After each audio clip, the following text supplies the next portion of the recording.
Hello and welcome back to Vox Terra. Today, a really important show interview I heard on Science Friday with Ira Flato, November 3rd of 2023, a show titled 40 Years of Sounding the Alarm on Nuclear Winter. An interview with Dr. Alan Robock, not Roblock, not Robot, but Robock of Rutgers University.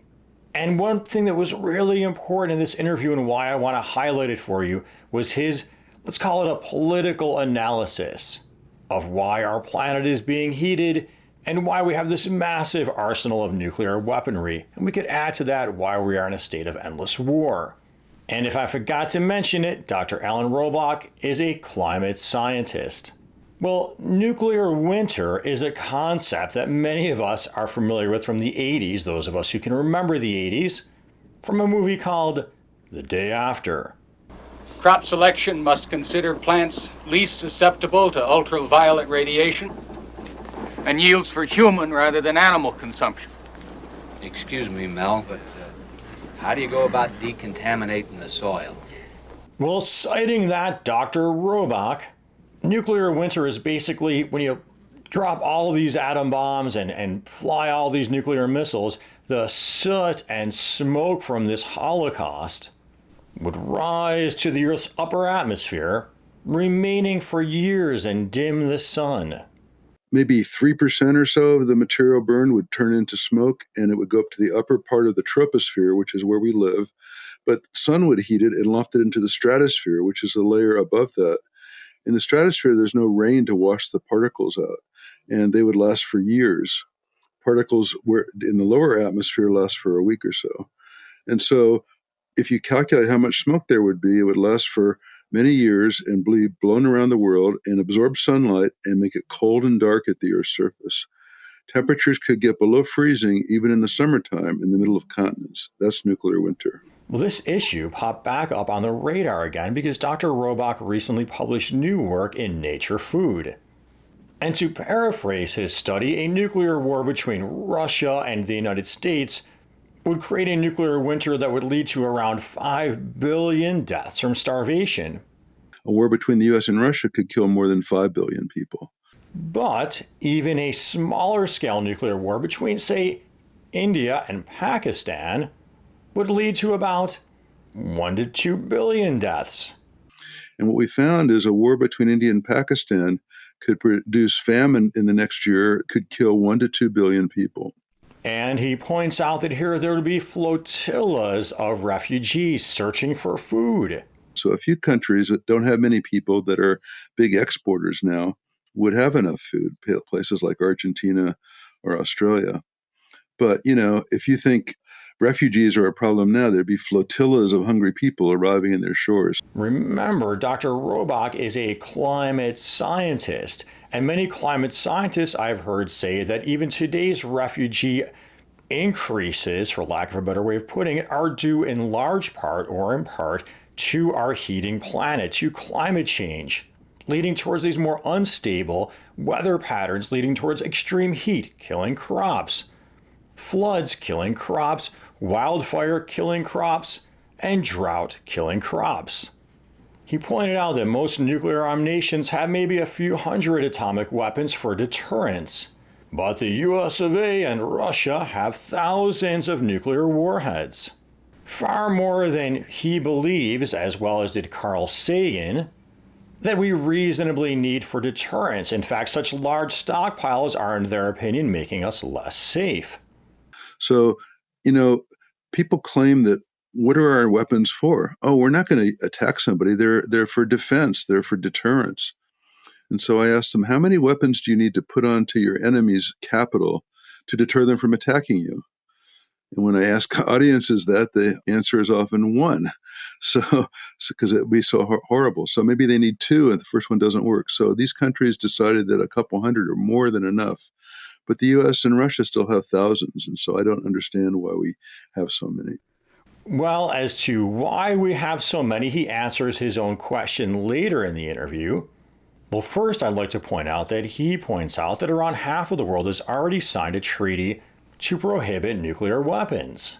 And I believe it's important to note that he noted that Cuba was one of the first signatories, that Fidel Castro, vilified in our media, communist or socialist Fidel Castro, invited Dr. Robock to come and speak in Cuba or Cuba.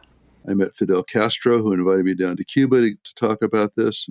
Cuba was one of the first countries to sign the Treaty on Prohibition of Nuclear Weapons. And so, well, one of the reasons I believe it's important to highlight some of the good points coming out of socialism is because our media narrative just has a one-sided continuous focusing on all the negative, in my opinion, in a double-standarded fashion. And the reason for that gets us to the same reason, or a similar reason, to what Dr. Robock says is, at least politically, the reason why we, the US of A, have so many nuclear weapons that we should never use, and why for so long we have done little to change the trajectory of our heating planet, done so little to transition towards a greener, more renewable economy. Well, I've been working on climate change my whole career. I'm a climate scientist. The world is gradually warming. We know what's causing it, and we know that the reason we haven't solved the problem is because the fossil fuel companies are so powerful and rich that they stand in the way of switching the world to green energy. So it's that simple, he points out. Our planet is being heated by the excessive burning of fossil fuels, leading towards this destabilized weather conditions, weather patterns. The politicians are not reacting, and not enough of the public is clamoring for change. The transition towards renewable energy has been far too slow. Likewise, we are embroiled in endless conflict and spending massive amounts on weaponry that we should not use due to a similar influence from the defense industry. The same is the problem with nuclear weapons. The military-industrial complex is making trillions of dollars building new weapons. When Obama got the New START treaty signed to get the Senate to agree to ratify it, he promised a modernization of our nuclear arsenal. And so now we're spending over $1 trillion to build more missiles that are going to be buried in the ground out in the West that are never going to be used, more submarines, more bombers and weapons. And so companies like Lockheed, Raytheon, and Boeing are making lots of money doing this, and they have lobbyists that are ensuring that people stay afraid and convince them that we need more weapons. And so that's... Here he specifically noted Raytheon and Boeing. And it's very frustrating that as a lowly college professor, I don't have the money to go out and lobby. But if people would go out and protest, like happened in the 1980s, we could change policy. But people have to get excited about it. So why isn't more of the public rising up? Well, the obvious influence, in my opinion, is the media, and that it is influenced by the fossil fuel petrochemical industry or the defense industry, as well as their lobbying power. But less obvious to people, I think, is even the role the entertainment or pop culture plays in defending business as usual or those dominant industries, or even unwittingly doing so.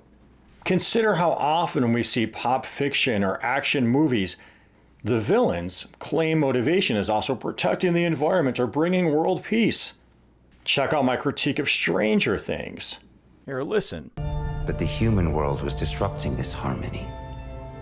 You see, humans are a unique type of pest. Thus creating subconscious doubt within people when they hear activists. So I highlighted Cuba earlier because, in my opinion, it is capitalism as it is configured currently, and has been configured for a long time, that is leading humanity towards climactic and social chaos.